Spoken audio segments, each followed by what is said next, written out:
Hey guys, so I wanted to make this video today. I got my first send back today for a warranty claim. The guy says that the pump lasted 11 miles and then it quit.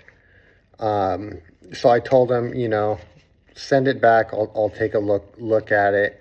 And we were kind of taught, like I was asking him, like, do you see any evidence that like it leaked out any oil? Like if the front shaft seal walked out, if there's any oil leaking out of the diaphragm, or was the bag like wet with oil when you got it. And he claims there was zero evidence of the oil leaking out of the pump.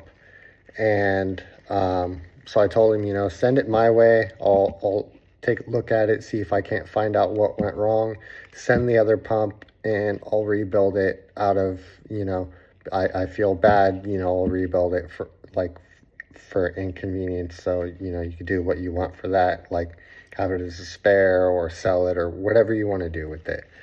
I feel bad, I care about my reputation and I care about my name and I want to get you taken care of.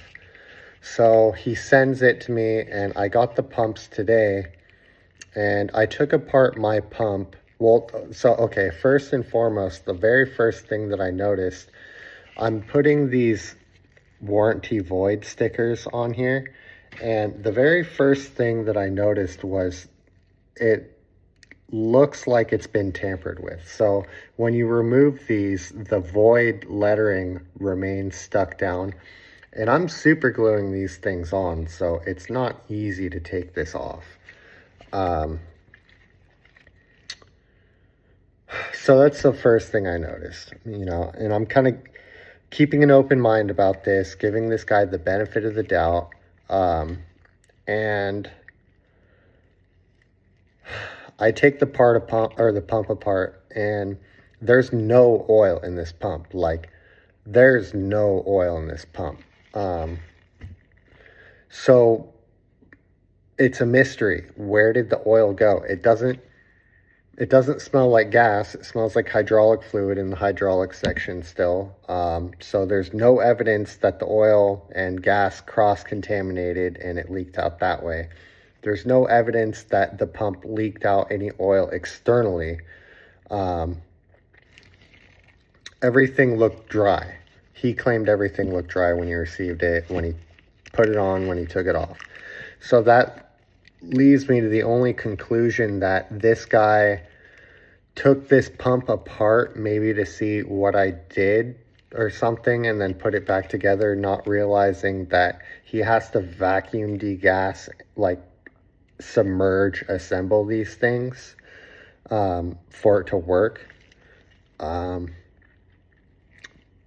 But yeah, so I'm going to give this guy the benefit of the doubt because, like I said, I care about my name and I care about my reputation, and I'm still early on doing this.